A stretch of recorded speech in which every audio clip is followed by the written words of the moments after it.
All right, everybody, welcome to the Pacific Green Party Nominating Convention. Uh, this is a General Assembly meeting for May 16th, 2026. Uh, our first order of business is just to say welcome. And again, thanks for joining us here at our convention. Uh, again, I'm on the committee. What am I on? I am on the state coordinating committee. And so I have been tasked with leading this meeting. And again, welcome to everyone. We've got a few folks in the audience, so we won't do actual introductions, but again, welcome. Let us go ahead and start off with our land acknowledgement. And so just like to take a moment to recognize in the spirit of truth and equity, it is with gratitude and humility that we acknowledge that we are gathered on sacred homelands. Now, these include the federally recognized tribes in what we now call Oregon. The Burns Paiute tribes, Confederated Tribes of Coos, Lower Umpqua and Siuslaw Indians, Confederated Tribes of Grand Ronde, Confederated Tribes of Siletz Indians, Confederated Tribes of the Umatilla Indian Reservation, Confederated Tribes of Warm Springs, and the Coquille Indian Tribe, as well as many other Native communities who have historically made their homes through this region and may not be currently federally recognized.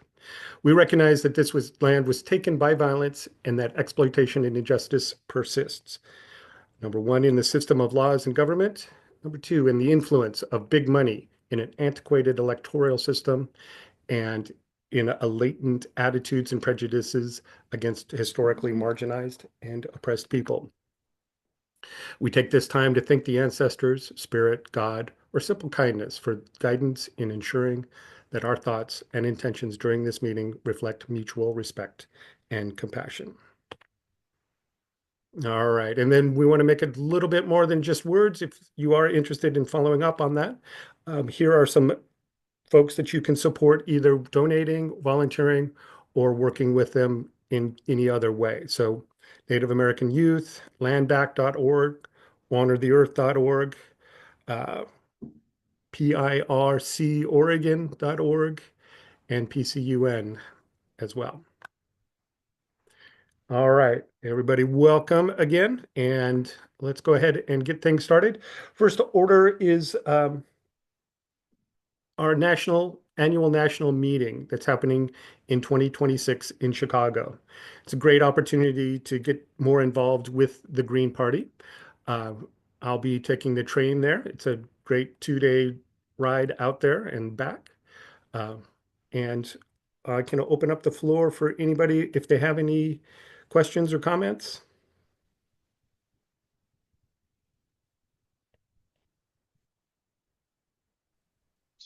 Hey, this is Justin. So far, so good. Yeah, and we have a couple people from Chicago area or Illinois at least joining us soon. So I guess I didn't even think about that when we invited them, but yes, they can tell us maybe a little bit about the area. All right. And then I see Amy's got her hand raised. Go ahead, Amy. I'm going to be trying to attend remotely because, financial limitations, but I'm looking forward to seeing you one way or the other. I'm going to do my best to be there. Thanks. Sounds great, Amy. Thanks. All right. Anybody else? Go ahead and chime in.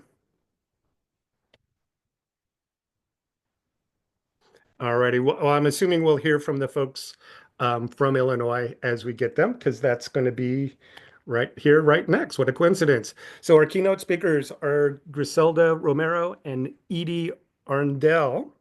And do I see them in the participants?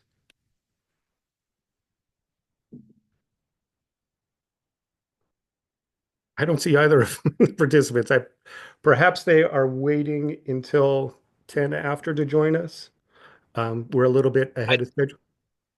I did tell them that they would probably be going on 11:15. I think we're just moving pretty quickly. Um, let's maybe take the time to just remind folks to register now for the next convention. I know registrations, people sometimes forget to register. Uh, Even people that are doing the work all the time sometimes forget. So if you could take a moment and Josiah, you have that link you can put in the chat. All right, give me just a second. Sure. It's Uh, also linked in the draft agenda for I'll go folks. ahead and put it on there. I've got it on my doc over here. all right, thanks, James. Awesome. Awesome.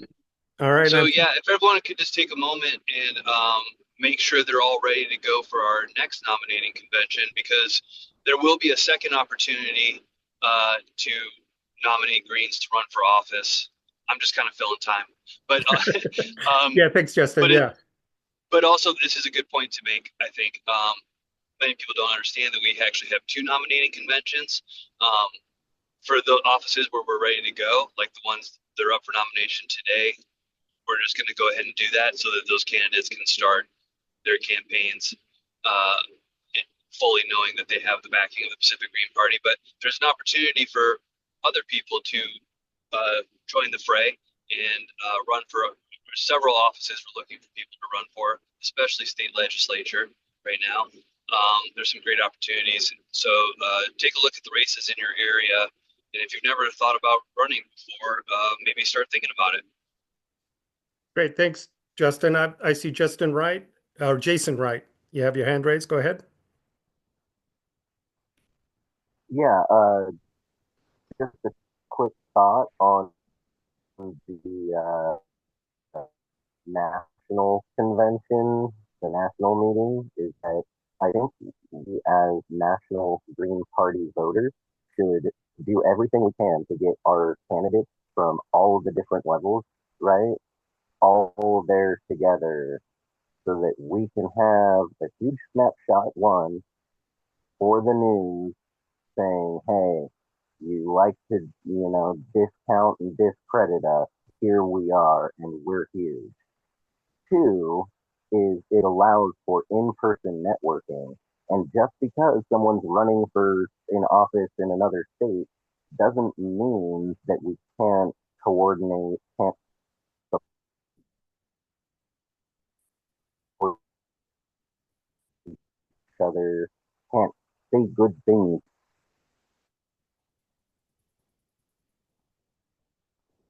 All right, you're kind of breaking up there, Jason, but I think the point was that going to the national convention is important to show that we've got folks nominated in several races, as well as a chance to meet other people that are in other races to see if they can help, even if they're not in our particular setting.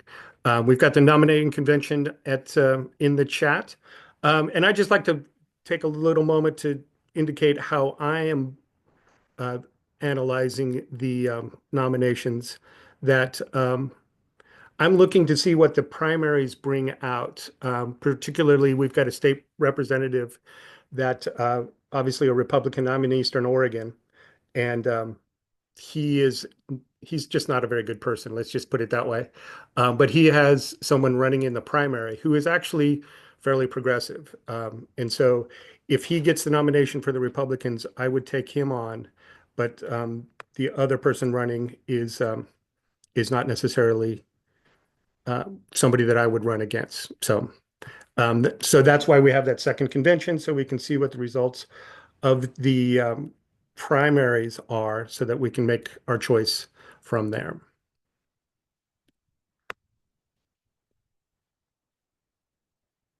All right, Amy, what's up?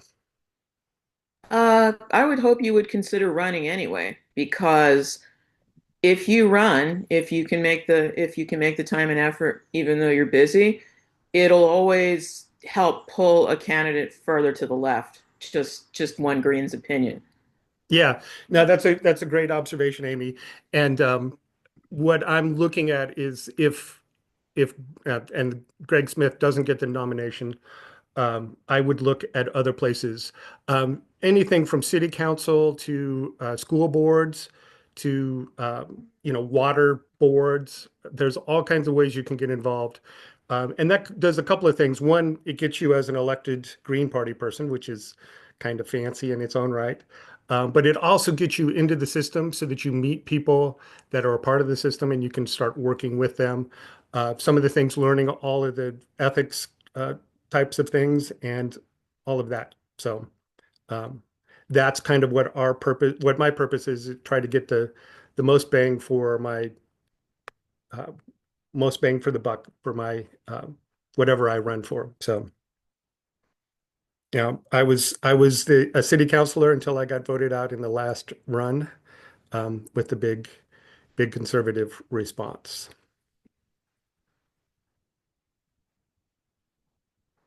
Anybody else have any comments or questions?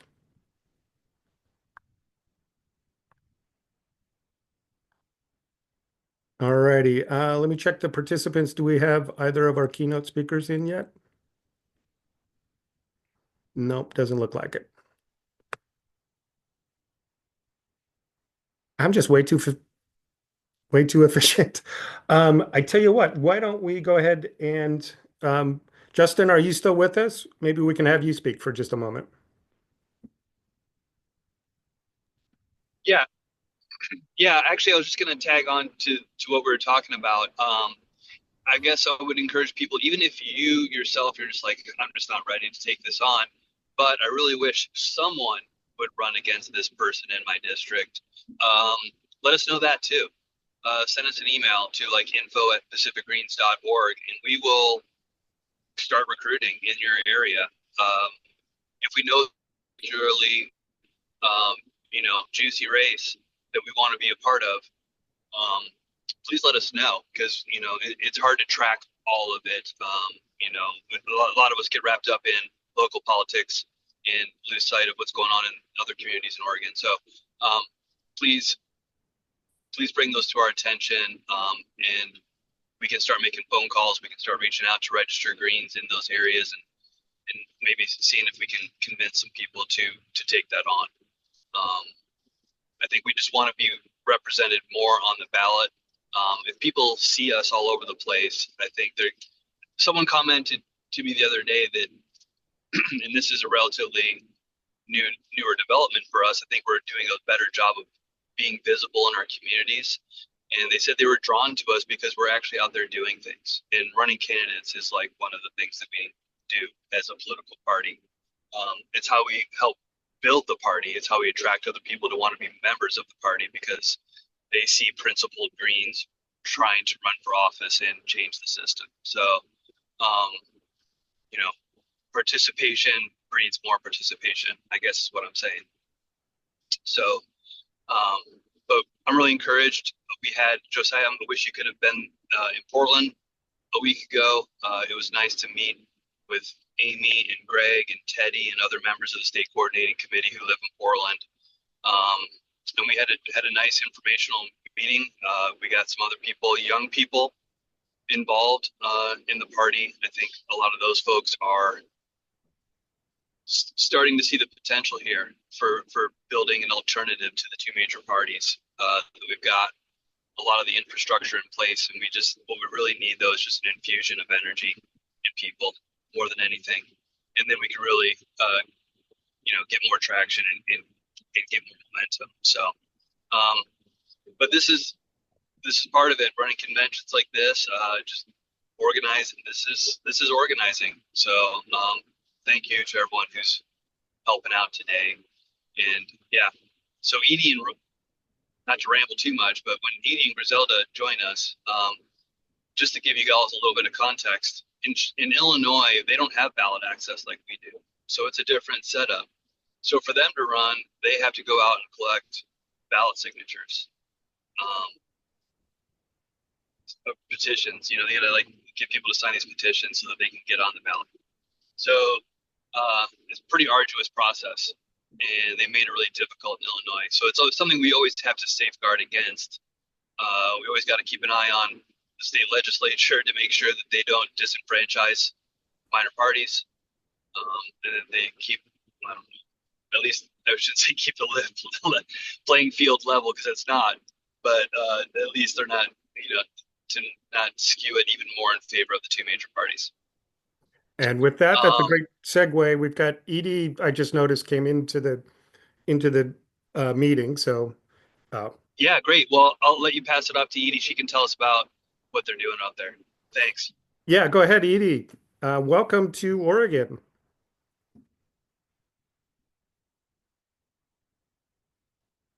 Are you there, Edie? I am here, but I can't start my video That's all right.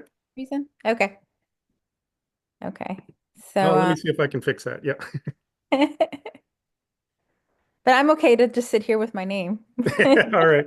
Well, you go ahead and I'll try to get your Let's video. just make I think if we make Edie and Griselda co-hosts, they should be able to have all those controls. All right. Make I don't co-host. know if Griselda's here yet. I didn't see her, but she's definitely coming. So, All right. Wonderful. All right.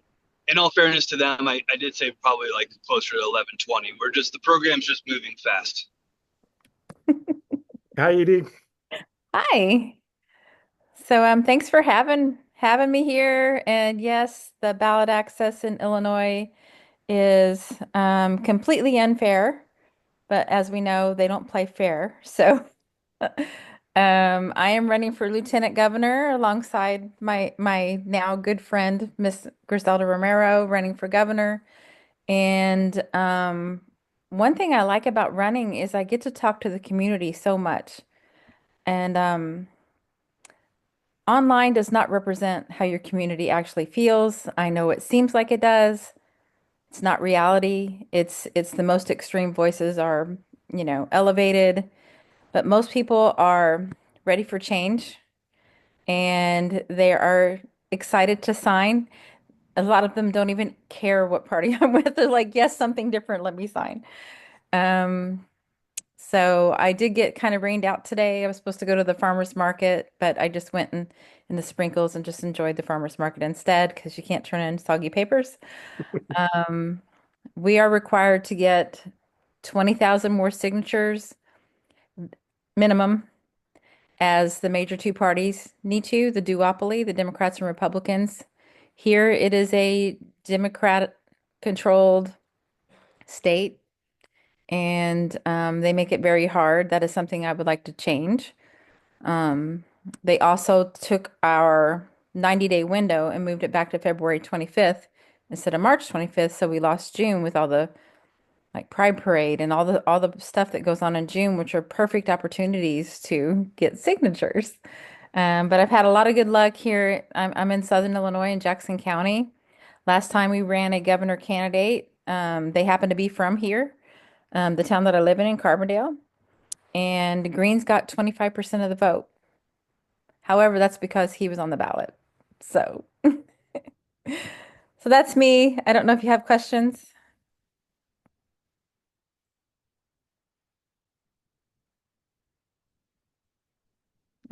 Go ahead, Amy. I guess I'm in charge Oh, now. hello. Thanks for coming. I was just wondering whether either you or Griselda had reached out to Hard Lens Media because they are in Chicago, and even though I think their overall bent is libertarian, they've been pretty sympathetic to Greens in the past. We have, and I believe they're going to be at our annual national meeting. Oh, that's terrific. I hope it goes Yeah. well. Yeah, and of course you all are invited. Yeah, I'm going to try and attend remotely. Thank you. Scott and I are both going to be there.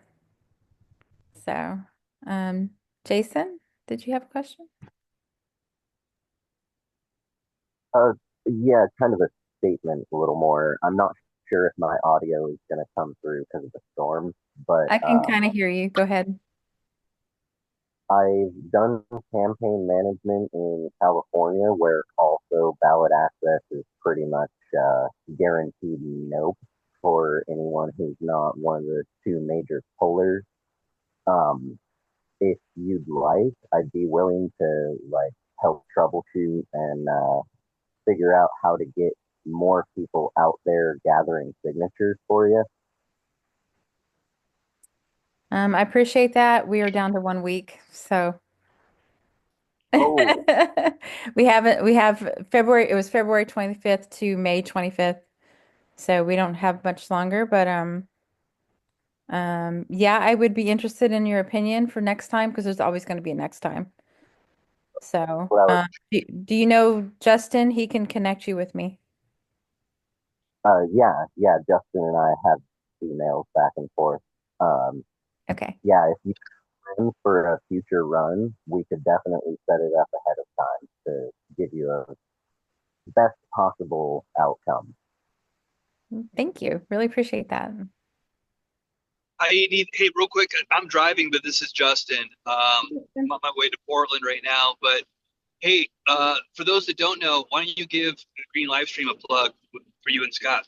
Not everyone knows about it, I don't think. Okay. So once I joined the Illinois Green Party, that I discovered that they had like a weekly show online, YouTube, Facebook, and Twitter, not X, um, live streamed. And, we have guests and things like that. So um, the guy that was doing it, David Rich, decided that he'd been doing it for too long and asked me if I wanted to do it. And I said, sure, I'll give it a try. So now Scott and I host the Green live stream. We go live Wednesdays. What time would that be for you? 5 o'clock on Wednesday night with a guest. And we get people from all over. We've had Justin on. We've had lots of people on from all over the country. Um, and then on Sunday, that would be 4 o'clock your time. We do a Sunday night news, and we always lead with whatever's going on in the Green Party races. And then it could be anything from world politics to, I don't know, something that's going on here. Scott and I just kind of build it all week and decide on Saturday what Sunday night news is going to be. So you can find us on YouTube under Green Live Stream. And yeah, you always have to type it all the way in because they don't want you to find us. But that's where we get most of our viewers, and we have some very um, loyal fans that always come and comment. So we love to hear comments too.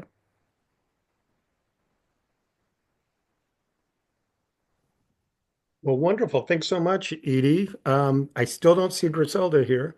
Logan is, oh, Logan's clapping. I'm just reading the icons here. Um, so I just want to put in an interesting little observation, and I see if you agree. Sometimes it's better to have Republicans in control when Greens are trying to run because they like to try to sabotage the Democrats. Whereas if the Democrats are in control, they're full force on sabotaging Green Party members. So, Um, that is never likely to happen here. yeah, yeah, And I would not run a Republican in charge of my state, even though the lesser evil is kind of, that's a very tired argument, because I see how they help each other. But I would rather be living in the blue state at this time. there you go. Yep, I'm with you. Um, Yep, yeah. And I agree that, some of my hardest pushback is from the vote blue no matter who people. And one thing, I've got several, depending on how the conversation goes, but I've got several things I like to say. The main one that I think is the most effective, especially if I'm talking to a woman, um, you know, pressure from the outside is how you and I got the right to vote. Pressure from the outside, if I'm talking to an older person or even, just in general, is how we got Social Security. right. Pressure from the outside is how we got civil rights. I am that pressure from the outside. Would you please sign to give me the right to be on the ballot? There you go. So, Beautiful. Go yeah. ahead, Amy. We got you up. I was just going to say that I think it's more accurate that Republicans and Democrats punt Greens and other off-roaders back and forth like a football. They both use us for their own ends. I mean, to me, I tell people it's irrelevant whether I am in a blue state or a red state. It's just, I've been green for 25 years. That ain't changing. Yeah. Yep. Yep, I'm But right I there don't with I you. don't think either of them have any respect for us. They're much more interested in playing footsie with each other. Yeah. I agree, Amy. Yeah, well, my experience here, I'm on the east side of the Cascades here in Oregon. So I'm in a red district. And so it's interesting talking to Democrats, and pretty consistently, they all say they don't support the national party, but they want to do the blue no matter who locally. And so again, that's part of my strategy is to kind of work with the Democrats because there's a couple of races that they don't even want to touch. And Mm. so if I jump in there, I will be the only progressive voice because they don't want to run against somebody they don't know. So, uh, or Yeah. they're pretty sure because it's like 70% Republican in the district that I'm in. And so the Democrats don't even play. Yeah, my district is District 12. It is Mike Bost. I think he sits on the one of the worst committees. What is it like? Armed Forces? I don't know. He's really terrible. He's a Trumper. Even though Illinois is kind of mostly because of Chicago and apparently Carbondale is very Oh, cool. progressive minded. Um, but the District 12 is it's pretty solid red. And I confronted, didn't know she was my county representative at a No Kings. I was standing there with my chapter shirt on, my Shawnee Green Party shirt, and I was talking to, I always come with a question, and I was talking to the people that went, and I said, "Well, who's running against Mike Bost?" And they're like, "I don't know, I don't know." So this woman is going behind us and thanking everybody for coming. So I turned to her. She's an organizer, right, with Indivisible. And by the way, if you ever want to know where somebody's loyalty lies in any organization, go look at how you donate. If it says Act Blue, it is the Democrats. Yeah. Anyway, so she said, "Oh, we don't run anybody down here because it's too red." So I'm like, these people want somebody to run against Mike Bost, and you're just telling them you don't care, So I didn't say that. I said, well, why don't you run outside of the two-party system? And then she got really mad. Yeah. And she started blaming Jill for the reason Kamala lost. And I go, "Hun, that's not how math works." Like I'm being just totally like kind of low key, sarcastic, but still being polite. And I said, "That's okay. I'm running for lieutenant governor." She goes, I hope you do well." I'm like, "You don't mean that." I chased her away from her own space. I just stood toe to toe with her until she walked off from me. It was beautiful. Oh, wonderful. Beautiful. Yeah. Yeah. Well, and that's one of the things that I think is a weakness in the Democratic Party. They keep trying to get moderate Republicans, and over a third of the population doesn't like the duopoly. So yeah, if we can get ourselves established as the alternative, uh, Mhm. and if we become a spoiler, maybe the Democrats will pay attention and start moving our way. But yeah, I don't apologize. We aren't a spoiler yet. We're not big enough. But if we become a spoiler, yeah, more power to us. So Right. I would love to spoil it. exactly. Yeah. Nobody It's owns my like vote. Yep. Yep. it's like it reminds like was it Game of Thrones show or something like that where she's like, tell Cersei I want her to know it was me. If anyone knows that reference, but it's just basically like we want to have that leverage. We want to, be difference makers. Like it's all about building leverage. And yeah, we even if Harris got all of the Stein votes, she still wouldn't have won. But if it was a difference, I don't think we should apologize for that either. We should never apologize for taking a principled stance and voting our conscience. If more people did that, I think we would have a better society, quite frankly. But yeah, I was going to ask Edie. Edie, we are voting for our nominee for governor at this convention. The voting's going to close on Tuesday, same time as the primaries here in Oregon.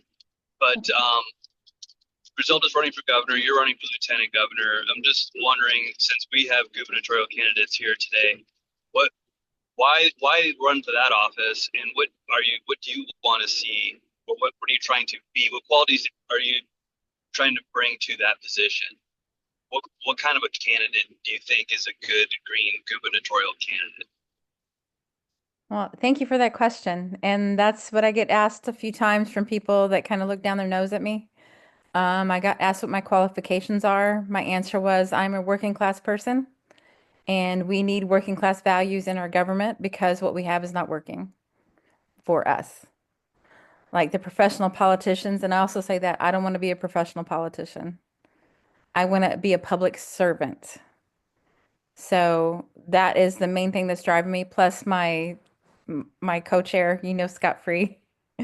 He asked me to run. He goes, "You're going to be out getting signatures anyway, so if you're the candidate, you will probably get more." And it's true because people really want to talk to me. And something I never thought I would do, but I have trouble sitting on the sidelines when I feel like things need to be addressed. I don't know how to do that very well. Um, the the genocide in Gaza is the reason I became involved in politics again. Like some of you may have heard about the March for Medicare for All back in, was that 2021? I was a co-founder of that. So healthcare is very big part of the reason that I originally got involved in like trying the activist role and volunteer for campaigns. I want healthcare for everyone because I think it should be a basic right. Um, so that will be one of the things that I want to bring to Illinois. There is a bill that's been in committee since February of last year, which I think they're going to pull out at the last minute to try to get votes and then do nothing with it. Um, should I become lieutenant governor?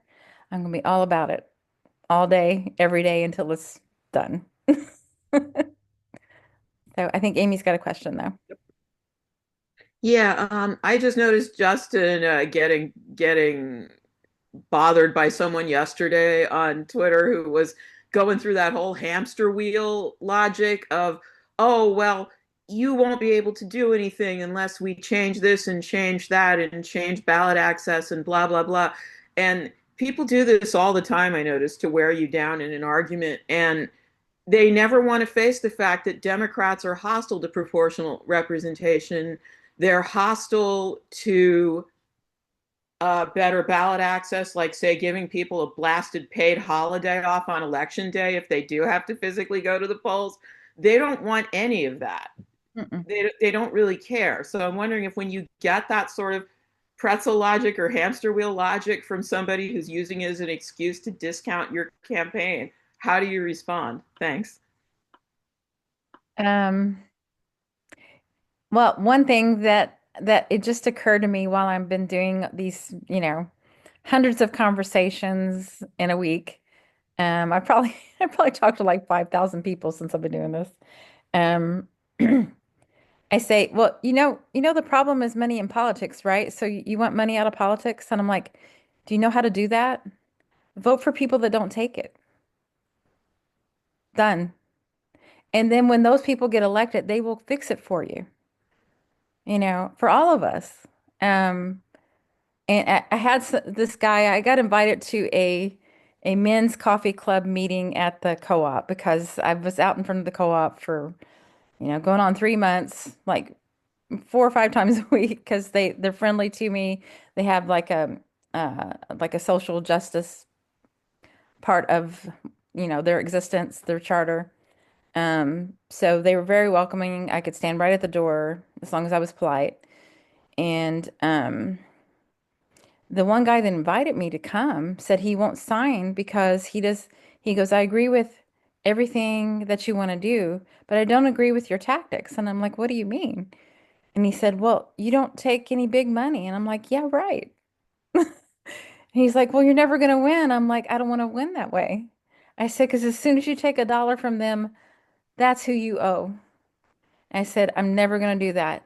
That doesn't, I would rather stand on that principle and win the right way by talking to people and convincing them that to give me a shot than cave and then be beholden to some horrible person. So I hope that answers your question. Well, that's wonderful, Edie. Yeah, and that's kind of why we're all green in a summary. Just we've got our principles. And the crazy thing, I mean, I've had conversations in bars. That's where I do most of my work. Uh, but yeah, just talk somebody through universal health care. Oh, that would be great. Yeah. Okay. Well, neither of the parties are doing it. We're the ones that are advocating for it. No, I'm still going to vote Republican. It's like, okay, whatever. Well, and the ones that frustrate me the most is the ones that come up to you and already have the one thing. If you're not for it, they don't care about anything else, I'm Yeah. just like, yeah, but what about all these other things? I actually, when I was getting signatures back when Cornel West was running green, this woman, it was all about, right to life. And she was just on and on and on about it. And she had like 4 kids with her. So I get it. Yep. She's all in on that, which is fine. That's your choice. I'm cool with that. But I kept pointing to all the other things. I'm like, but what about all this? This also affects people's lives. This also hurts people. This also kills people. Yeah. War and all these things. I'm like, that's your choice. That's cool. But what about everything else? Universal health care, all that. So Yeah, we she went on the issues. eventually went to her car and came back and signed my petition Sweet. because I listened to her. I didn't Yeah, shut her. yeah, that's part of the key. Looks like James, you got a question? Yeah, I do. Edie, thanks so much for being with us. I really do appreciate you making time out of, what's obviously a busy time for you trying to get all these things going. Um, but yeah, just if you could, you said you've talked to about, you know, several thousand people. What does seem to be like the number one thing on the mind of people in your state right now? Like what is the issue that they really are like concerned about the most? Um, that's a good question. I think the overarching thing is they're just not happy with the way things are going in general. Like, oh my God, we need change. Oh my God, could you please get rid of Pritzker? You know, Uh, he's going to run for president. So that comes more from the like, you know, the right side or the people that aren't engaged. Like, yes, I'm still registered to vote. Just get rid of that guy. He was on the board of APAC. right. So it's identity politics still, It kind of is. right? They like what we represent, the universal health care, living wage, things like that. But divesting for more. And it's kind of interesting how people read into things too. Like this one woman I remember, she read divesting for more and she thought that meant that I'm anti-military or I'm anti-veteran or something. I'm like, no, we just shouldn't be spending money on that. This is Illinois. What are we doing? We've got $150 million worth of Israel bonds. That makes no sense. Right. Yeah. Why are we investing in a foreign country with our money? That is just ludicrous. So, Yeah. Yeah. It makes a difference. That would make some headlines if Illinois divested from Israeli interests. Yeah. mhm. Yep, Yeah. Thank you. you're welcome. All right, Jason, go ahead.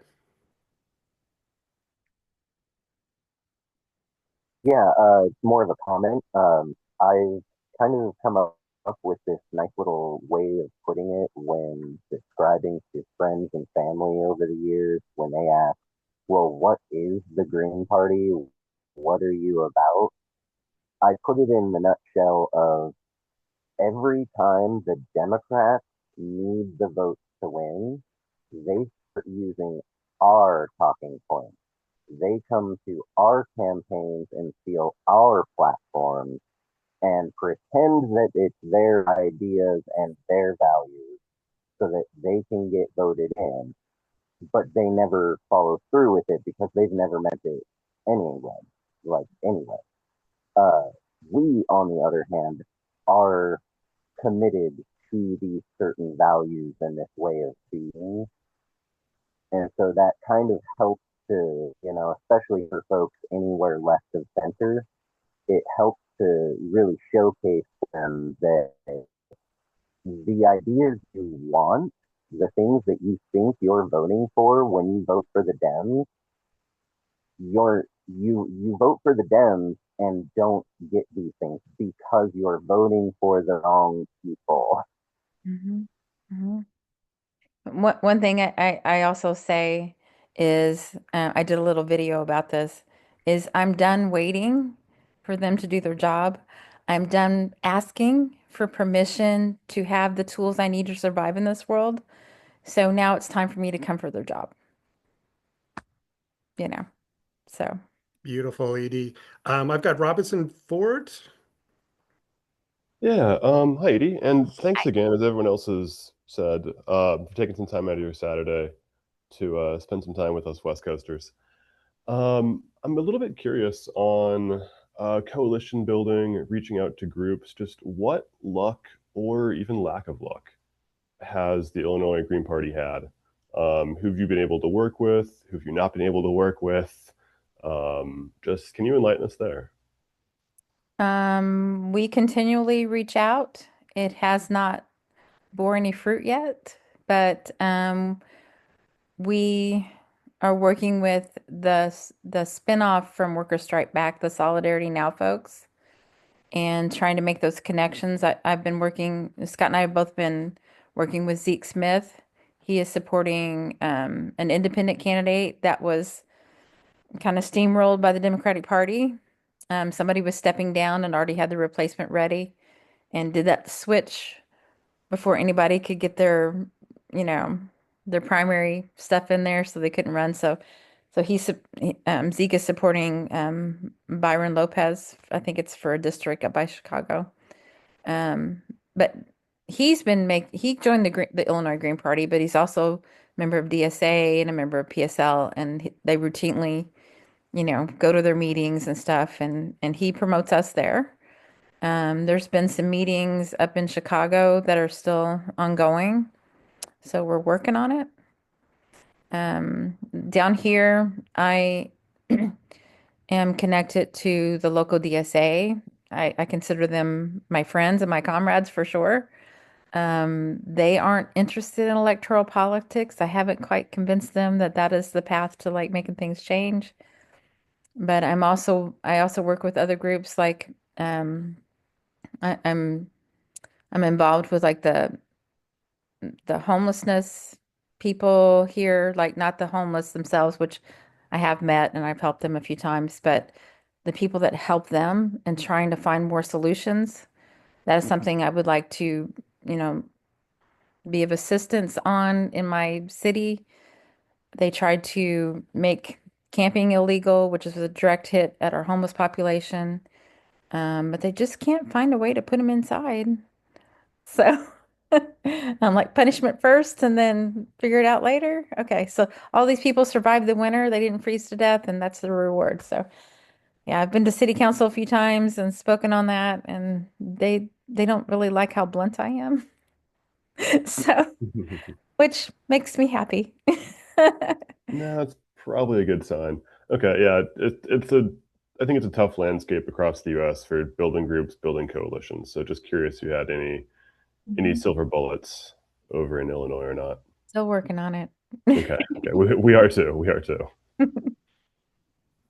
Yeah, thanks so much, Robinson. That's a great question, and that's one of the things that we should be working on as all Greens is just coalition building and trying to rally folks behind one front. And the way I see it, the Green Party is that one front. So here we are. So Well, and to answer that one question is like, who is the Green Party? You know, the first thing I say is we are now the third largest party in the country. yep, And we have won 57% of our local races in the past 5 years. We've had over 1,700 Greens elected since our founding, all on the local level for the most part. So now we are moving up to the state level. And that's why, that's why I'm doing this. In Illinois, should we get 5% of our governor, lieutenant governor, because we run as a team race, we will become an established party, and then our ballot access will be equal to the other two parties. sweet. That's the main driver behind what we're doing. I mean, we don't have any illusions that we're going to beat Pritzker, which I'd love to, but I don't have that kind of cash. So, but There you go. I, putting the pressure on is it's always worth a fight. yeah, I like to point out that we elected in 2024, we elected as many presidents as the Democrats did. So, all right. Well, thanks so much, Edie. I appreciate you spending a little extra time here. It looks like Griselda has had a conflict because I haven't seen her come in yet. Well, I'll text her when I jump off here, but Okay. I just want to thank everybody for having me. And, all we can do is keep trying because, the evil parts are not going to stop. So we have to build something good.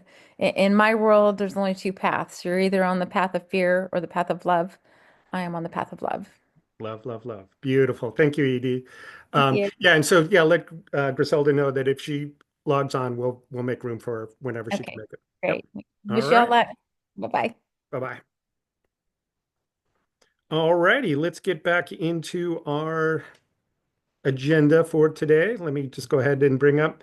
So we just talked to Edie, and so let's move on to, and we've talked to Justin. Justin, if you're on, do you have anything else to add? Yeah, I guess we're going to start with the federal races. I'm currently the only congressional candidate. We have 6 congressional districts, though, so potentially we need at least 5 more candidates. I really hope to represent the Green Party well. I think it's important who represents us and what sort of how we present ourselves to the public, and I try to always do that in a. I mean, I can be feisty, but I also try to be a class act. So hopefully I can have your support. I was the nominee in 2024. We are trying to run a fairly serious campaign against the incumbent down here in the 4th district. So I'm just asking for everyone's support in this race. We do have a website. I guess I'll just bring attention to that. You can learn a little bit more about me at justinforcongress.com with the number 4, like the district 4. And then, yeah, I'm happy to answer if anyone has questions or anything. But I've been around for a little bit. Hopefully folks know me a little bit by now. But yeah, if anyone has any questions, I'm happy to answer them.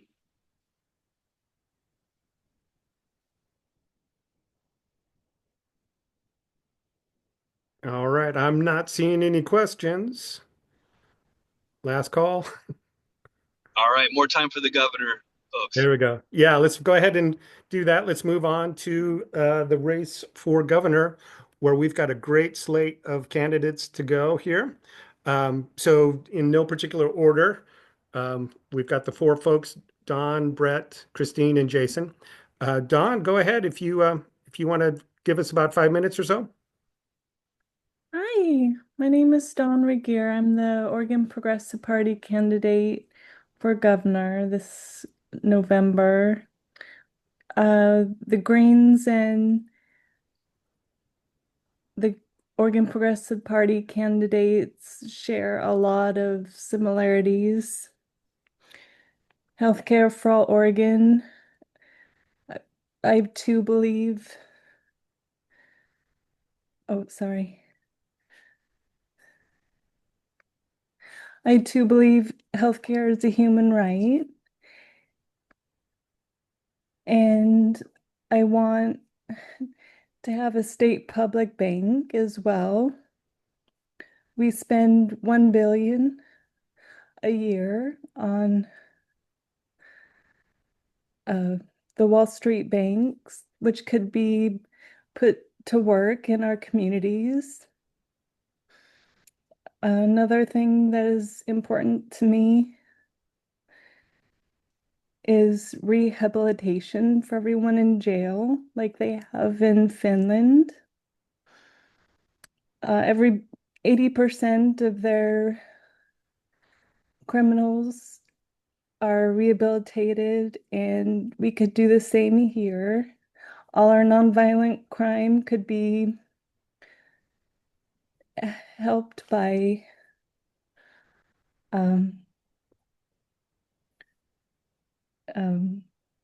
just having people who commit nonviolent crimes do community service instead of punishment. We shouldn't have any punishment.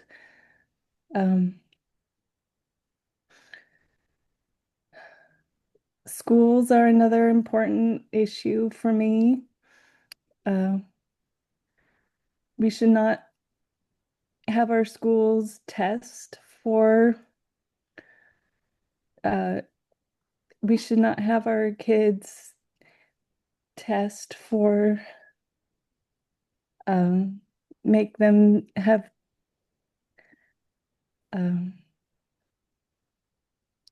we should be teaching to learn and for happiness like they do in Norway, which they have the best schools in Norway. I want our high schools to be community colleges, have the kids go and not be graded until they get to the university level. They could go to community colleges instead of high schools, so they could be surrounded by all ages and learn, not just to take tests. Our colleges should be free for as long and far as you want to go. Um, our farm bill needs to care for our hungry. It shouldn't be used as a weapon like it is now. We should, instead of invest in the military, invest in farms, local farms for organic food. Uh, there are so many issues. Um, um, I'm trying to make Oregon the happiest and healthiest place in the world. My background is a nurse. I was a nurse for 6 years from 2002 to 2008, and then I became um, um, nurse to the world. I'm working for no war, fair trade, and full political and economic rights. I'm a net member, neighborhood emergency team member since 2014. We prepare ourselves in our communities for uh, emergency preparedness and disaster training. Uh, that's something that we could do much better at. I want to have people being paid to watch and take tests in emergency preparedness, and going to the gym and martial arts should be free as well. It should be preventative medicine, and it'd be great if we could get our schools and high schools um, to all CNAs, so when they graduate, they can work as CNAs. My vision for the future is everybody a VIP, everybody have their own one RN and one CNA per person. So we have a lot of work to do. All right. Well, thank you, Don. That's amazing list of things, and I think most of us here agree with that.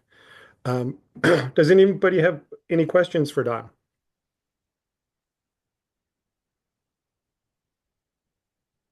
Go ahead, James.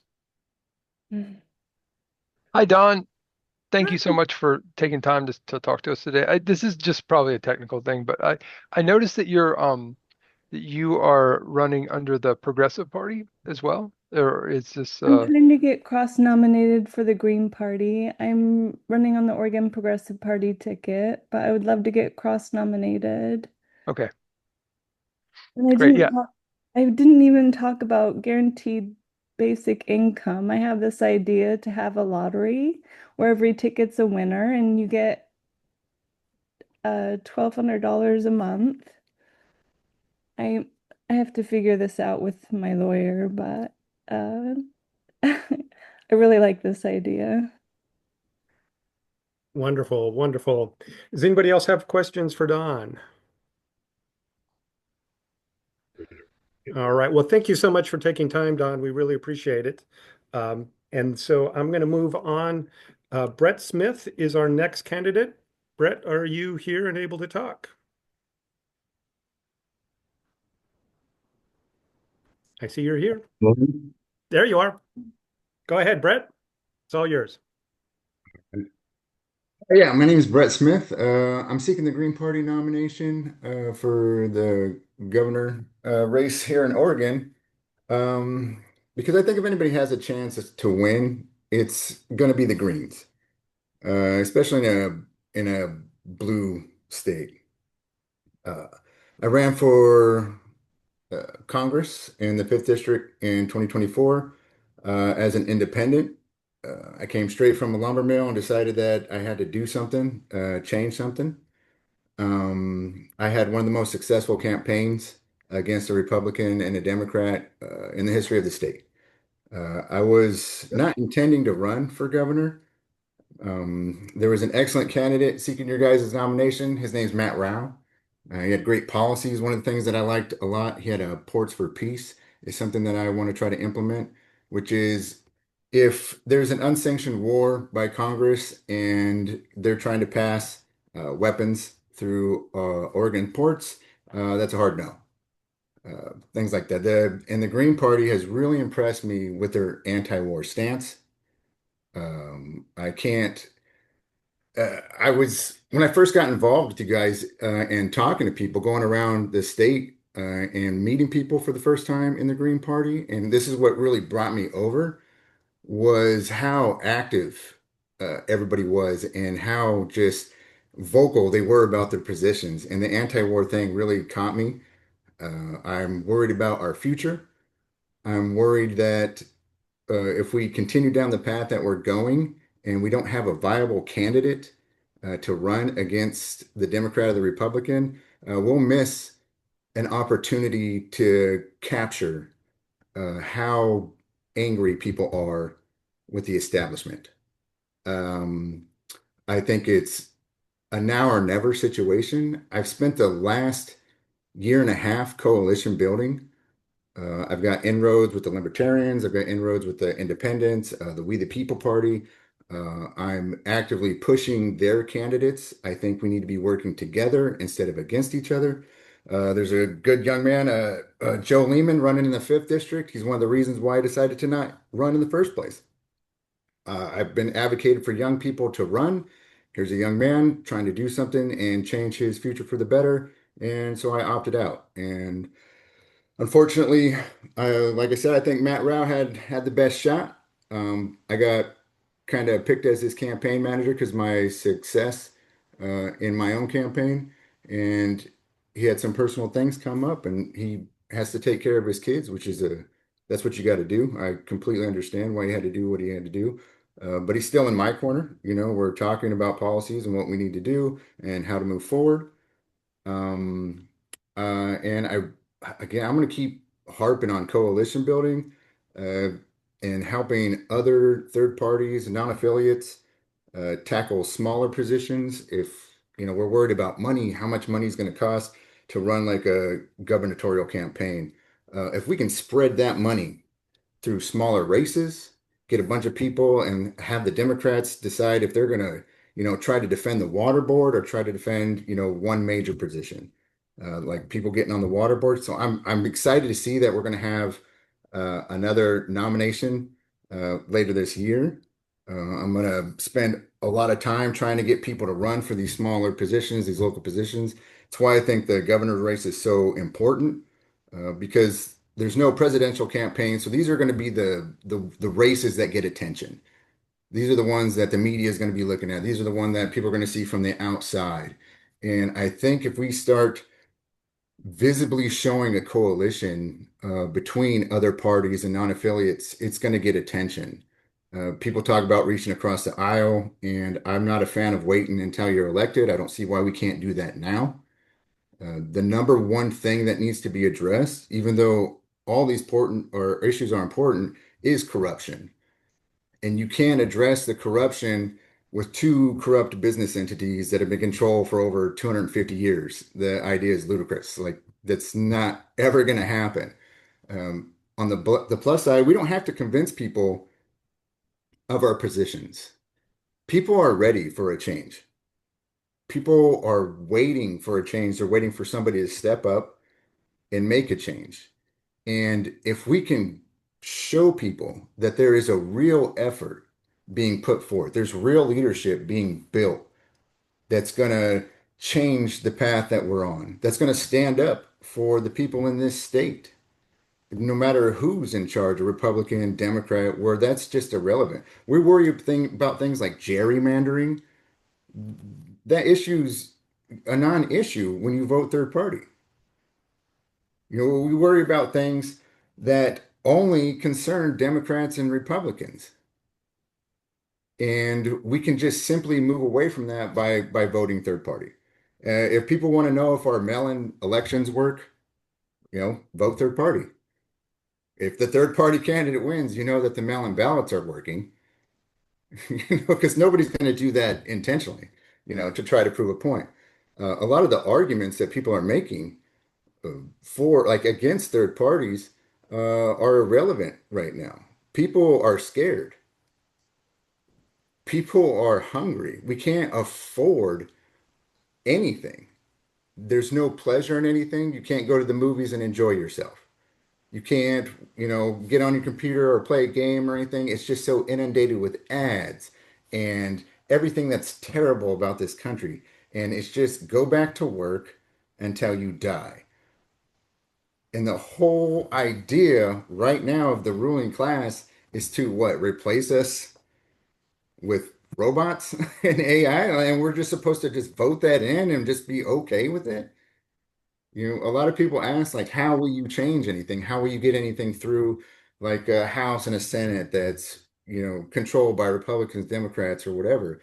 And how it works is we, as a majority, get to decide what is. Ultimately, we get to decide what is. A dollar only has value because we all agree it has value. That's it. That's the only reason why a dollar's worth a dollar.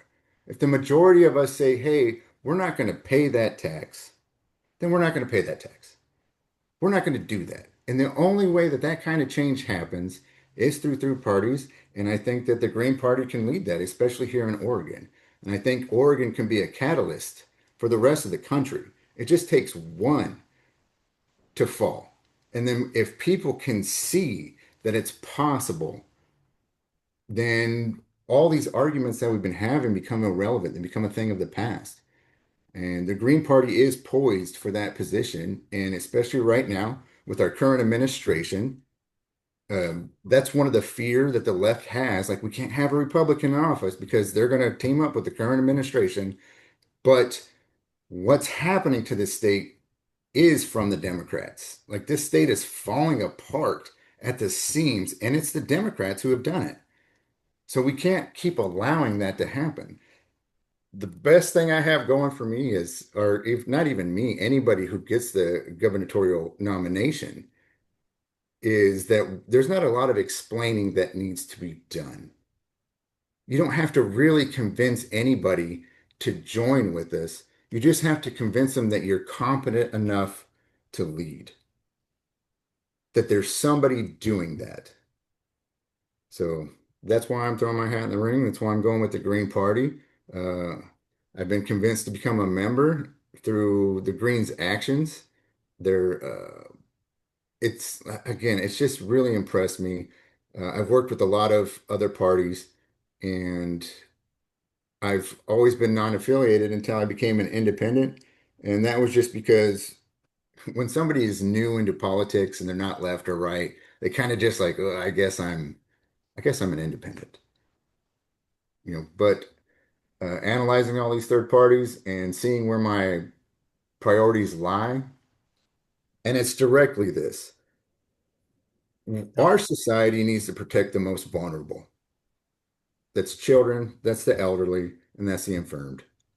And that's period. That's where we start. If anything is being pushed forward that doesn't prioritize our most vulnerable, then it's not a society that I want to even be a part of. I don't understand how we accept making money over our, you know, most vulnerable population, especially when you work with them.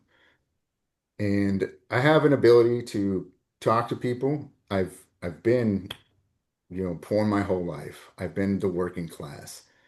You have candidates talk about how their mom or dad used to work in a lumber mill. Like, I worked in a lumber mill. I understand. I pay taxes, and I can't afford to go anywhere because gas is so expensive. All right. Thank you so much, Brett. We've got a couple of questions here for you. I'm going to start with Justin. How about Amy? Let's go with Amy. Oh, sorry, sorry, Oh, sorry. I didn't hit oh, the unmute button. there you Um, go. real quick, I love what you had to say about protecting the most vulnerable. Do you have a website, or are you planning on spinning one up? I do have a website. It's Brett, Brett dash Smith, Smith dot US. You can go check me out there. Thanks. I think that, yeah, that's helpful. I appreciate it. There Thanks. we go. Let's go to Amy.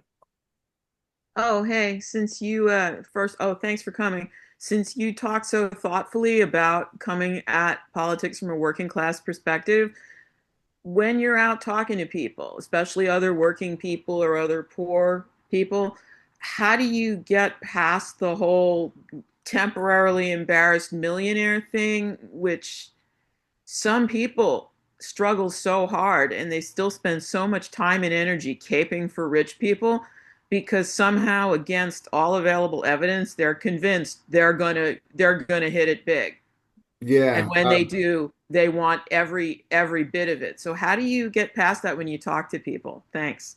It's not just that, but when you come at people like say who's coming off of MAGA right now, right? There's this people don't like to look like a fool. They don't like to admit that they've been wrong, that's embarrassing. So I start off the conversation with how I was made a fool and how I bought into it. And it comes from a place of understanding. I have 5 United States patents. I invented a device for my son. It's a medical device. I have other things that I'm working on, and I'm not a millionaire. I bought into the whole thing. There's a wall, there's a bubble that we all sit in that we're not allowed to get out. They push you down and they push you down and they push you down. So when people realize that they've been tricked, it's easier to start a conversation with them when you just admit that you were tricked. You just relate to that. And then it's a conversation about how we were tricked. And then it's a conversation about how we solved the problem. That's great, Brett. Justin, are you another question, or did you just not take your hand down? Oh, my fault. I'll lower it. Okay. All right, wonderful. All right. Well, thanks so much, Brett. Timothy, go ahead. Sure. Okay. Um, Brett, Yeah. you got my vote. I want to know if you'll take the time to read Article 2, Section 16 of the Oregon Constitution. Thank you very much. I absolutely will. All right, wonderful. Thank you, Timothy. All right. Well, if there's no other questions, I see Christine is here. Let's go ahead and turn the floor over to Christine.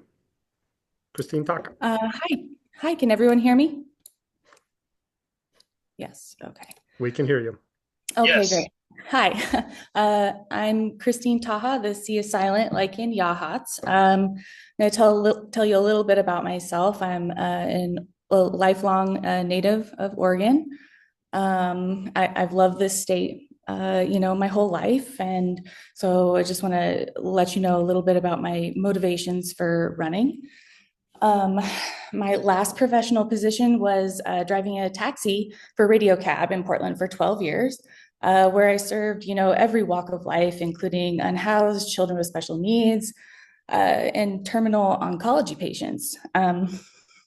My first boss at Radio Cab told me that if I tried to be best friends with everyone, I'd rarely go wrong. And that's what I did, So I got to know the people of Oregon intimately, not from statistics or anything. I also independently program and run servers as a hobby. But before that, I pumped gas while I was in college. And before that, I was a barista at Starbucks. So I'm well versed in working jobs where nobody offers you health insurance and you couldn't afford to use it anyway. And, I've been on food stamps. I'm currently on the Oregon Health Plan. And, that benefit really did change my life. That's not an exaggeration. It's not poetic. It enabled me to take care of myself. And so I know intimately what it's like to be disregarded and left out and then be able to make a comeback with your health, and I think that's just something that everybody in Oregon and really the world deserves. It gives you the room to think and live and find happiness. So when, I saw that program was going to be gutted, it killed me. Like Brett said, I was tricked. I too was tricked. I didn't realize that Oregon was pretty much bought and sold until I woke up, looked around, and saw what was going on, you know. So, you know, maybe you'd ask yourself, where does a taxi driver fit in? And, you know, from talking to so many people throughout Oregon, and also my experience being on OHP and needing benefits just to survive, I intimately have seen the systems, and my mind naturally works to resolve problems. You know, I have a little bit of ADHD, and I'm probably a little autistic. So, you know, if I hyperfixate on something, I want to figure out, you know, who it was built for, who it leaves out, where it breaks, and how to make it fair. So, you know, that is going to be probably my main focus, is to make sure that everybody gets health care. It's obvious, you know, we clearly all know it. The system is rigged. Both sides are bought and sold. This is not a problem that Democrats and Republicans can solve, which is why I chose the Green Party. Um, so, you know, as as a programmer, my immediate thought was, how do I fix this issue? So I have built an app. I do have a website domain purchase, but I haven't spun it up on a server yet. I'm waiting to see how the nomination process goes, and you know, if I might run for a different office, you know, I would be happy to do that as well. So I haven't set that up yet, but it is pretty much done. So my app is going to be different from most, like, you know, a presidential campaign. They're set up to collect data and, you know, and to run ads and all that. And my app would be more about recognizing that the Green Party and other, you know, we're not designed to be included with like social media platforms, for instance, or in the debates, right? So this app solves that problem. If you download it, I can reach you. There's no algorithm deciding whether you see it. There's no corporations in the middle, no debate exclusion without the people knowing it. So I can do push notifications to notify voters about virtually anything that we find important. And a main function of that app will be complete transparency on campaign donations and expenditures, so that we can maybe set the tone for how a campaign should be run in a more transparent way, where zero trust is required, you know, and you don't have to go to, you know, janky websites to try to pull that information off by yourself. So, you know, this race is really, really important. I think everybody knows that, but I'm not sure if everyone knows the specifics here. The Furs Lumber Company has spent $800,000 on Republican candidates for governor. And in return, the Trump administration is pushing to open 2 million acres of our public land for expanded logging. The timber that feeds the Furs factories and then goes straight into, you know, like publicly funded projects like that new PDX ceiling, which was approved by commissioners the governor appoints, by the way. So we have public land, public money, you know, private profit. We've also got Phil Knight, right, who built Nike in Oregon, on Oregon tracks I grew up running on myself. And he spends $9 million on Republican seats in the legislature so that his company can keep paying a 1.3% tax rate while hiding, you know, like billions in offshore accounts. So, you know, obviously this is an important race to Phil Knight and to other incredibly wealthy people. That's why they're spending so much money here. So I'm really concerned about what happens if we don't make some noise about what's about to happen this upcoming budget season. So, all right. Thank you so much, Christine. That's, sure. Yeah. Sorry, over time. That's all right. I have so much to say. Sorry. There you go. Yeah, everybody's got a lot to say. So appreciate you sharing your thoughts with us. Do we have any questions for Christine? Go ahead, Logan. Logan, you have the floor. Yep. All right, you can hear me? Yep, now. Yep. Okay. It's actually a suggestion and not a question because I helped organize a Green Party meetup here in Portland recently, and we're trying to get some momentum built for building out the chapter here, especially doing mutual aid and stuff on the ground, like not excluding electoralism, but doing other things outside of just electoralism. And I had the chance to meet Christine and Brett both, and was actually really impressed with our conversation together. So I just wanted to put it out there one more time that I believe that Ron Wyden is uniquely vulnerable. And I think that one of Wyden's biggest credentials, outside of just being a well-entrenched, well-funded corporate Democrat, is that he's able to wear the progressive label by relatively, quote unquote pro-environmental policies, while simultaneously being very well known for being entrenched in the tech sector. And I think that if we were to run Brett for governor and Christine was interested in running for Senate against Wyden, I think that what you're doing, building out that app program for your campaign, Christine, puts you in a unique position to actually be able to run toe to toe against Wyden on the issue of tech policy and talking about uh, taking Wyden's legacy of being entrenched, because Wyden was a part of the original internet bills back in the mid 90s, and his legacy from that your idea with the app could be a good conversational point for voters as far as transitioning Wyden's legacy to a younger, genuinely progressive, genuinely leftist alternative that is not entrenched to the corporate tech sector that's building all these data centers that's going to wipe out our natural resources. Okay, that's all.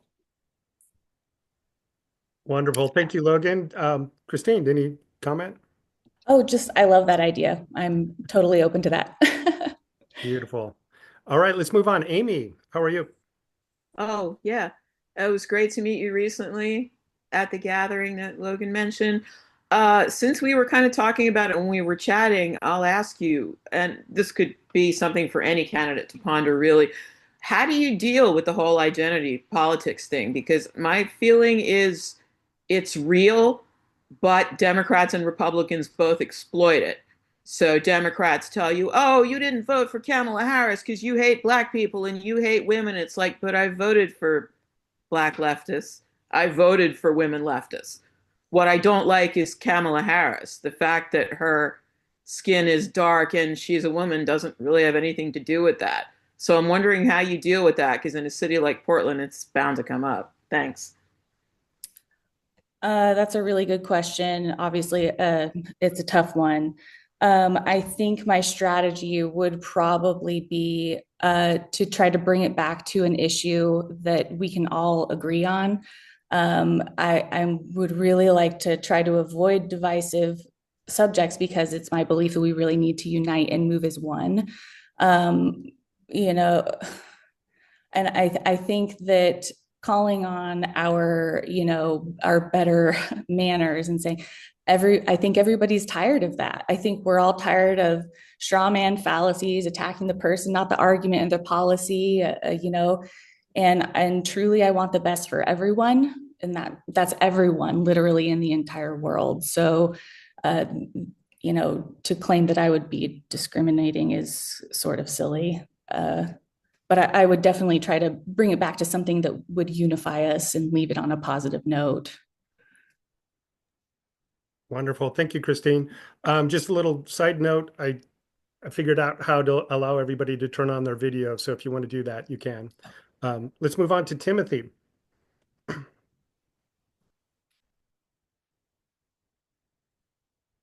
Mute. There we go. Um,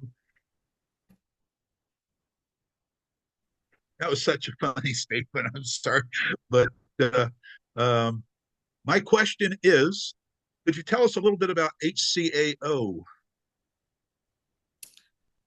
Um, I am not really familiar with that. HCHO, is that what you said? I think he's referring to health care for all Oregon. Yeah. Oh, do you mean the initiative that's they're putting forth right now? No, where it's at the moment is a, a task force or studying the issue to find out how we're going to enact health care for all. Oh, I see. Yes. And so you want to know how I would want to enact it? Is that your question?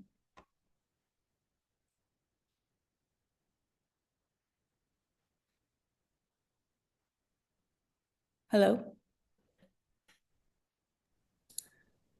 Looks like we lost him. Oh, okay. Was that the Yeah, question? In case he, um, Yeah, I think is Justin. Maybe just give us your take on the healthcare for all Oregon. There's folks working on that. That's the healthcare for all Oregon people. Um, what are your thoughts on that generally? okay. Well, I support it. I think it's really, really important. I think what California is doing right now with the one-time emergency tax on the ultra wealthy is a really good start. But as governor, I would both want to implement that, and then I would like to champion a new sort of annual, I don't know what we call it, but something like a footprint tax on corporations who operate in Oregon. So not be based on their reported profits, which obviously they can hide in whatever, all the loopholes we all know. But this would be about your campus, your factories, your employees, your assets, your commercial activity, your payroll. You can't move a semiconductor fab to the Cayman Islands. You can't offshore a 400-acre headquarters. You can't move the Nike campus, it's flagship. You can't hide the forest, right? So if you operate in Oregon, you use our roads, our power grid, our educated workforce, our clean water, then you pay Oregon every year. And when they threaten to leave, because they will, ask yourself what the odds are of that happening, really. They're not going anywhere. They never were. It's a bluff. And I think it's time we called them on it. I've spent my whole life watching and waiting for someone smarter and better than me to fix this, and it's just we're out of time. Someone has to do it. So, and I'm willing to do that. I'm willing to push that as hard as I can. wonderful, Christine. Let's move on. Justin, you still have your hand up? Yeah, more of a comment. I just want to add some context. So yes, we will be looking at the Senate race in the July convention, along with every other race that we're not covering today. But there will be opportunities for candidates to sort of recalibrate if they want to after this convention shakes out. I thought the app was an exciting idea. I think a lot of us maybe could benefit from something like that. Tech is always an issue for third parties. Logan and I have talked about this in a number of ways, just in terms of that, huge corporations collecting our data on one level, right? But on the other level, there's some things that just like a canvassing app. There's the Democrats have one, but it's only for Democrats. So if you're not running as a Democrat, you can't use the little canvassing app. So yes, I think we would benefit from a number of tech solutions. So I like your idea. It's kind of exciting. Great. Yeah, I would be happy to, provide whatever help I can and whatever tech I can do. I'm here for that. I'm here to help us further the right agendas. All right. So we're kind of running late on time, but we've got two more folks. Let's get Mark Robinson. Roll us. Hi. Just one point of clarification. Wyden isn't running until 2028 if he runs. It's Merkley that's running, Jeff Merkley that's running in this election. And it's too bad Wyden isn't up for re-election because he's the AIPAC senator from Oregon who's, I guess, just finally did vote against a weapons bill. But until now, he's voted for every weapons bill that Israel. And Christina, maybe you can talk a little bit about that and how Israeli money makes its way into the Oregon government and AIPAC influences Oregon politicians, and what you would do as governor to address that issue. Well, in this case, actually, I have some experience. I built some Python scripts to pull campaign finance data on tons of politicians, not just in Oregon. And through that project, which I did for fun, by the way, through that project, I discovered just how much APAC is influencing our elections. And it's my belief that transparency and making sure people know what's going on a wide scale. I think that is the only way to really root it out, is that we have to shine a light on it. And that is definitely something that, my app could accomplish. I think that it's really important. We have to put the data out there in people's hands and get word spread around, All right. Thank you, Christine. Let's move on to Aaron. Yes, Christine, glad to have met you at the Workers Tap get together. With Amy and I had a good conversation with you, specifically about implementation of a healthcare plan. Which model do you prefer? Do you prefer a single payer insurance plan, a statewide healthcare system, or something where there's a hybrid of what we have now with multiple organizations like Kaiser providing both insurance and the actual medical care funded through through tax revenue? So I think we have a really unique opportunity to sort of take the best of everything and compile it into one system. Kaiser does a really good job with their sort of telehealth and their tech, aspect, where they have an app and it's super easy to get care. I know that from using Kaiser through OHP. So I think we could adopt a sort of state-run technical sort of aspect to it. And, I won't lie to you, I am not an expert on healthcare. I have learned a lot about it. And in the research that I've done personally, I would say that I think single payer is the best system. But truthfully, I think it's important to appoint a team, and advisors who know a lot more than I do, and take everybody's input and make one really great system from all of the benefits that we can possibly fit into one thing. So I'm open to and flexible, and I would look forward greatly to learning a lot more and trying to make the best, most efficient system we can get.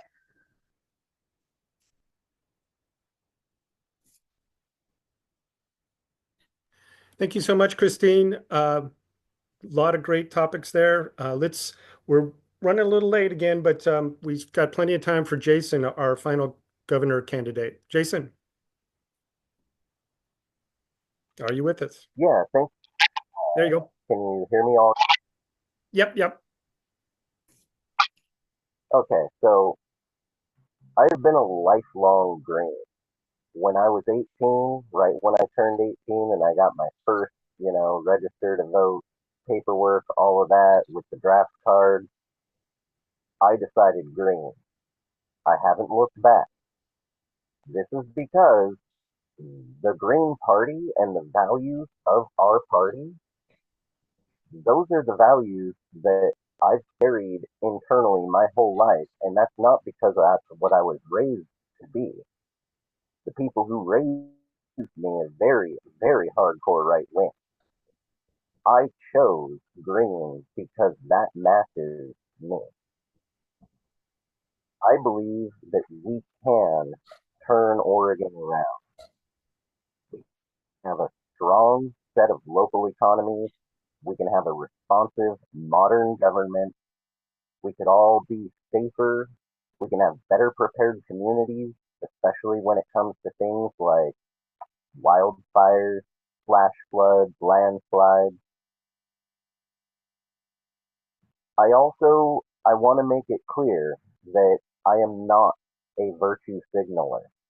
I will not do the virtue signaling that the two political polarizing parties have torn this country apart with. I have been disgusted at hearing elected officials, members of this state representation on both sides, saying that they will not work together. They will not acknowledge the other or the needs of the other. This is antithetical to the democracy that the founders of the United States built. It's also pretty morally wrong. If I'm elected, I'm not going to turn into a Republican. I'm not going to turn into a Democrat. I'm still going to be a Green. But I would like to be the bridge between the Republicans who feel that there is no way for them to be represented here in this state. I want them to feel that this is their home still. And the Democrats who feel that if a Republican or anyone other than a Democrat got into office, that they would suffer. I want them to feel okay, to feel safe, to know that this is their Oregon too. I would like to see a wholly radical new style of government, which would be implemented in phased implementation, so roughly 10% of the plan bumping up every year over 10 years. Obviously, I would, if elected to not just one, but a second term, I would only be able to see 80% of it through. But I would set Oregon up with a legacy for the future, a future that all of our children can be proud to inherit. I would like to see more even investments into different regions. There are certain places that get very heavy amounts of investment, and other places in the state that basically get left by the wayside, discarded. I've seen, I've driven all over Oregon with friends now, and I have seen homes that people are still living in that are in such disrepair that pretty much anywhere else people would say that's a safety hazard. Here in Oregon, not only does the governing body seem to not care about the people, but they also seem to make it impossible for people such as the owner of the home in need of repairs to be able to actually take care of their problems. The government needs to be streamlined, it needs to be more accessible, and it needs to be transparent. I, if elected, would actually have a full, comprehensive statewide audit because there are things such as the Oregon Department of Transportation, which does get a lot of funding, yet doesn't seem to spend it on the things that we say we want it spent on. Now, I'm not going to blame or accuse anyone, but I am going to hold people accountable if I'm elected. Same with our law enforcement. I've noticed that, say, in Corvallis, if someone's arrested, they're usually released pretty readily, like within an hour, usually. That's because they have 3 or 4 cells in a town with enough crime that they could be, locking up potentially 1,000 dangerous criminals. They only have room for 4. And I'm not talking petty theft. I'm talking people who are committing domestic abuse, people who are going out and blatantly hurting wildlife, people who are preying on the less fortunate, the people who need the help, right? There's all sorts of stuff going on that's not being addressed because nobody has mandated for these departments to actually take care of these problems. If I'm elected, there will be change. Our land management practices, they're antiquated. They Maybe back when they were first formulated.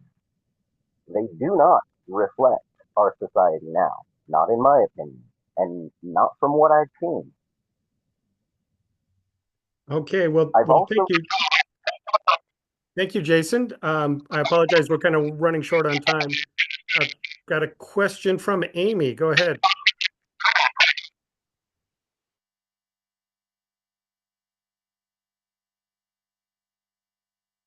Amy, you're muted. There. Sorry, I'll keep it brief. Since you bring up ODOT,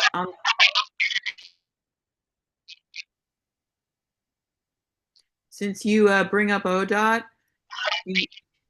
do you feel like we could have free mass transit just funded automatically through taxation? And if so, how would you do that and get everybody on board? Thanks.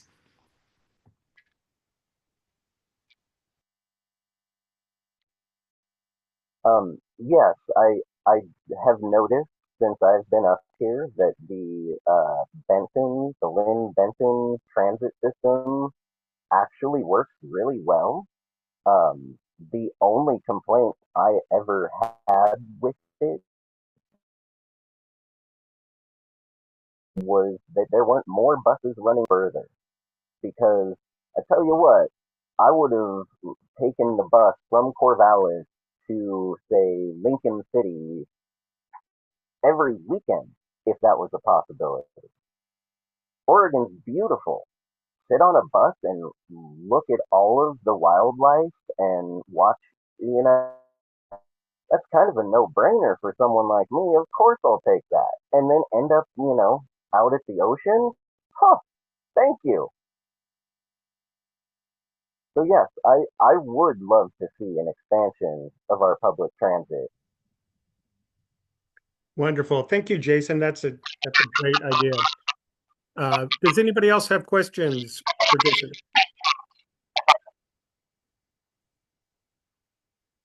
All right, we've got a little feedback there.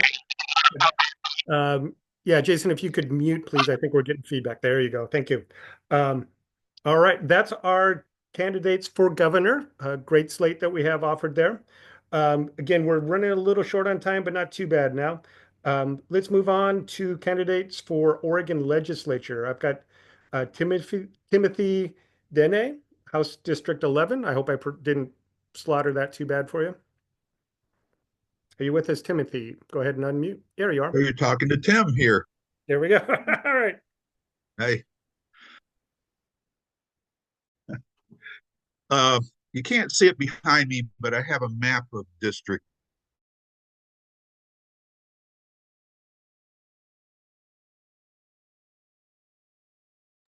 11, which is of all. And I don't have a lot to say because, as I told the Republicans,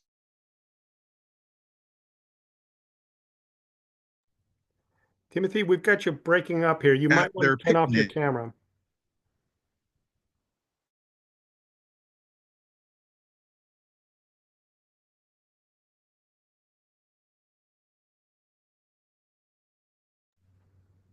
Timothy, I think we lost you. I don't know if you want to log on and log off. back in 2016.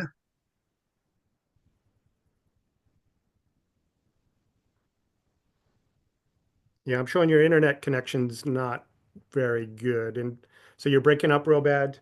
I'll let you work on that, Tim. Let's go ahead and move on to James Daschle for Benton County Commissioner. And then if Tim can get his connection better, we'll come back to him. So go ahead, James. All right, thank you so much. Yeah, so hi, my name's James Dashiell. I'm running for Benton County Commissioner in this race. Yeah, I ran in 2024. It was my first political campaign, and I really enjoyed getting a chance to meet all the citizens of Benton County, talk to a bunch of people about what they feel like are important issues.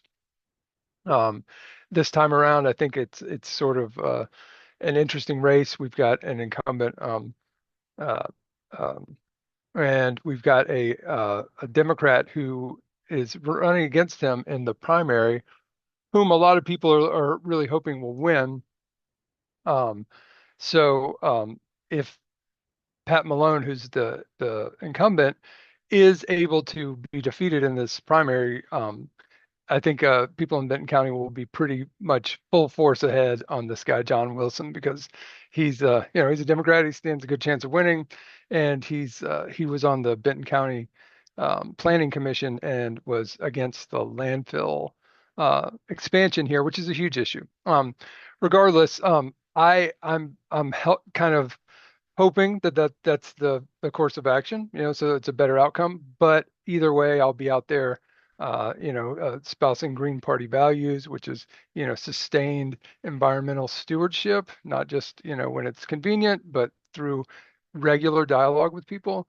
Um, I'd also like to make sure that we've got as much work as possible being done to reduce our waste in Benton County. Any type of reducing plastic in our consumer flows would be helpful. I'd like to see our ability to handle plastics be recycling. I know that there's statewide um, initiatives that are going on, but a lot of people still don't really understand them. And so I'd like from the Benton County Commissioner standpoint to be, not spending a bunch of money on this, but just actively always talking about reducing our footprint, right? Not just talking about things as they come up, but always just being that guy, right? As well as, I'd like to make sure that there's an opportunity for people to be heard on a regular basis. I did like what Jason had to say about eschewing, this notion of that people from the left can't talk to people from the right. I know that in Benton County, it's a wonderful population of people who have, diverse spectrum of values, but they're largely Democrats. So, they're pretty mid-central or leftist leaning, but I do want to make sure that there's a lot of debate happening on all issues that's very much at the forefront. So I would try to make sure that there was a lot of opportunities for people to meet me in person and or get together with all the county commissioners, not just at meetings, but at other times of the month and throughout the year. I just think it's important. I think that especially in Benton County with this last year or two of the Republic Service and the way that the counties handled it, some people have felt like, there just hasn't been a whole lot of sincere communication going on. I'd like to try to repair that. Um, uh, but the main thing is that I just want to make sure that people know that there's another party to vote for, right? That we can escape. I kind of enjoyed the analogy of being fooled or trapped. It's not, luckily, I do think we have the tools to get out of this trap. Again, I do think that the Greens need to make a unified front on that we are not the corporate corrupt party of the United States. I think that would be enough. Honestly, if we could just get the bandwidth, I think that would be enough to push us, way, way over, 10, 15, 20% of the popular vote. So, but we got to start local, and this is a local race, and I want to make sure that Greens are on the ballot. So I'm on the ballot. There you go. Wonderful, James. Thank you so much. Yep. Appreciate that. Anybody have questions for James? All right. Oh, Timothy. Hey, Tim. Yeah, go ahead. Let's see if you're back. There we go. I can hear Okay, you, Tim. excellent. I'm Smooth. apologizing again for lousy internet where I live. Oh my Yeah. goodness. Okay, so God, what's my question? Oh yeah, have you been on local radio yet? No, I haven't. No. KORC? I have not. Again, I'm just waiting for the Democratic primary noise to be over with, and I'm going to really start campaigning. I just want to make Okay, sure well, I that look forward to hearing you. John Wilson has a bunch of as much chance as he can to get out there. Yeah. Yes, indeed. Okay. All right, and we give you the floor back, Timothy, because we didn't get much of your presentation earlier. Back to you. Okay, okay. I don't know where I left off, but I was just going to try and keep it simple, which I learned in my one of my first Oregon elected places was the Lynn Benton Community College student government.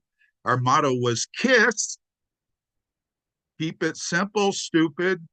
And so I've tried, and that's why I was telling you I appeared before I was at the Republican Party picnic in 2016 before the election during the summer.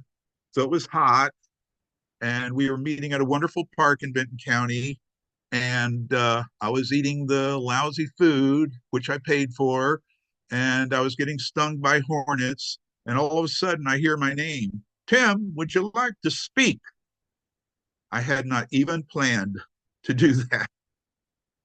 So I I got up and complimented my opponent, and then I turned to him and said, "Folks, I'm telling you right now, the honest truth. I'm a one-issue candidate, and that issue is water." Now I went on to talk about issues in the county and the state, but afterwards, these two old guys came up to me and took me aside and said, "We'd like to help you." And lo and behold, next election, when I ran for county commissioner again, there was no Republican on the ballot. So since that time, I've decided that, I'm living here in Lynn County running for District 11. It's red, but there's a diverse amount of people out here because I get to talk to them because I'm part of SIO for 5 years, and I visit Rotary clubs, and I'm part of the Odd Fellows, and I'm part of the Grange, and I'm out there as much as possible. And that's why I'm running for District 11, because it's District 11. It's a great place. I mean, oh, and another issue is federal government involvement in Oregon. Federal government has over 50% of Oregon. We need to reduce that to at least 30%, if not more. So I'm running on, okay, let's call it just those two issues for primarily water and federal government involvement in Oregon. Those are great issues. Thanks, Timothy. Does anybody have any questions for Timothy? And so you kind of dropped out where you were pointing to a map. So what is your legislative district? District 11. So I can name pretty much all the cities within that district. okay, so you're in deep red, Oregon. So deep red, baby. Yep, there you go. I'm with you. I'm with you. Looks like Robinson's got a question. Yeah, hi Timothy. Hi Just a there. quick question. Yeah, hello, hello. Just a quick question on that comment around federal ownership of Oregon land. And I think we can probably agree that we'd rather have that in Oregon public hands. But just overarching though, do we want less federal land in some states? Do you think Utah is going to do a better job managing Utah land, for instance, than the federal government would? Well, I'd have to look into Utah more. Utah? I'm picking like it makes sense from the Oregon for Oregon State, but is that a do you think it's a good precedent? And it makes sense today because we don't trust the federal government. Um, but do we trust state governments more? Well, I'm thinking more about the last two words of the Bill of Rights in Article 10, the people. That's who I want to put the trust in. Actually, I would start with the BLM and turn as much of the BLM lands over to the tribes, the Umatilla, Okay.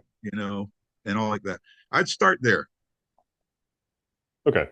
Yeah, I guess I wanted some clarification on, if not the feds, who is now managing or controlling these lands. And I think you answered that. Thanks.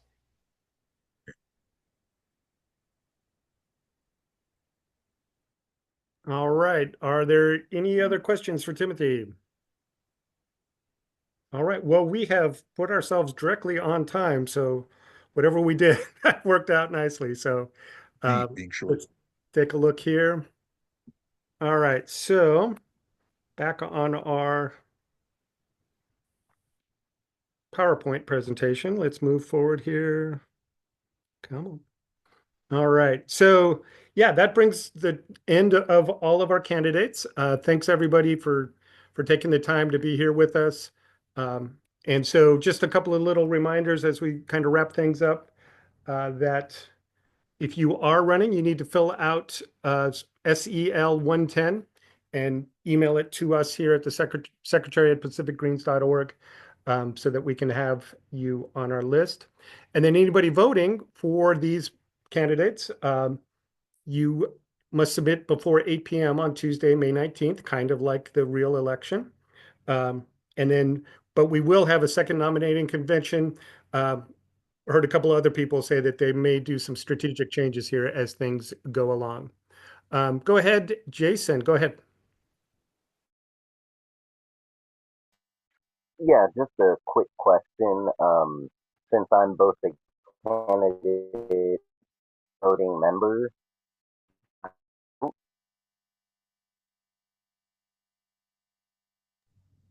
You're breaking up, Jason. Just try that again. my uh, since I'm both a candidate and voting member, do I still vote or should I abstain? This is Justin. I'll chime in just in my secretary role here. Yeah, you get a vote just like you would in a general election. You could vote for yourself. Yes. Just anyone who the eligible voters need to have been registered Pacific Green on the primary election deadline, which was April 28th. And then so long as folks were registered Pacific Green on that date, they are eligible to vote on nominations. But it doesn't mean they're guaranteed a ballot. They still have to register for the convention to ensure that they get a ballot, because I need to know where to reach them. All right, thanks, Justin. That good question, and we appreciate that. Let's see what we got going here. So yeah, again, the second nominating. At this point, I just want to take a quick moment to thank the volunteers that are working there, thanking myself, of course. But James was very helpful, and then working with Seth, Justin, Amy, Teddy, Seth, and Connor. Oops, in there twice. So that is just again, a shout out to our folks that are working on this. Um, if you want to volunteer, let us know. And then if you want to run for office, that is also very important, as we've heard from all of our folks talking here today. With that, I kind of open it back up for any questions from anyone. Before we close up, we've got 6 more minutes. I just want to say I thought you did a great job hosting, Josiah. Thanks for doing that and for keeping us on schedule. And I think you've got a job now. There we go. All right, it's my pleasure. Yeah, let's go on to Brett. Yeah, I just wanted to say after this nominating convention, and no matter who wins the nomination, I think there's a lot of good ideas here, and that you should consider trying for something else. And if you're listening right now and you're on the fence and you don't know what to do, contact somebody in the Green Party. I know Justin Phillips, great. You can contact me. I'll help you get squared away with somebody if you want to run. But I just really want to motivate people to do it.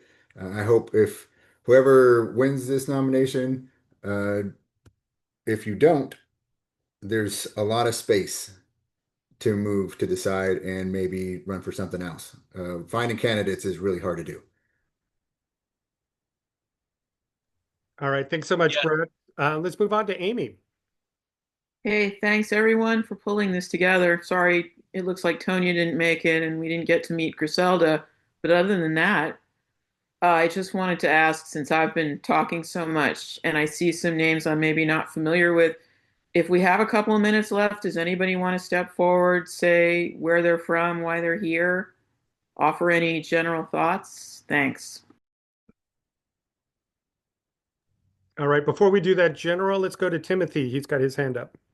I'll be quick. I just say, ditto. Thank you again for this wonderful Green Party convention. It's my favorite of all time, I must say. And there's a lot of names I don't know, so I think that's a great suggestion. All right, thanks, Timothy. So yeah, just open the floor to anybody that wants to introduce themselves. Let us know what you're thinking and where you're going to be going.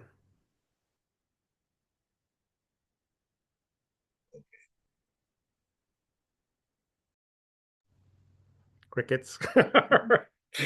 Well, again, thanks. To paraphrase the classical station, every member was once a new member, so please don't be afraid to step forward. It's okay if it's a little bit awkward. And indeed, if you volunteer to run a meeting, next thing you know, it's you. So again, thanks everybody for all your help putting this together and for your patience with my little stumbles here and there. But that's gonna do it for us. One last call. All righty. Thanks everybody. I'll have the recording available and Justin will make it accessible. All right. Thanks everyone. Thanks, everybody.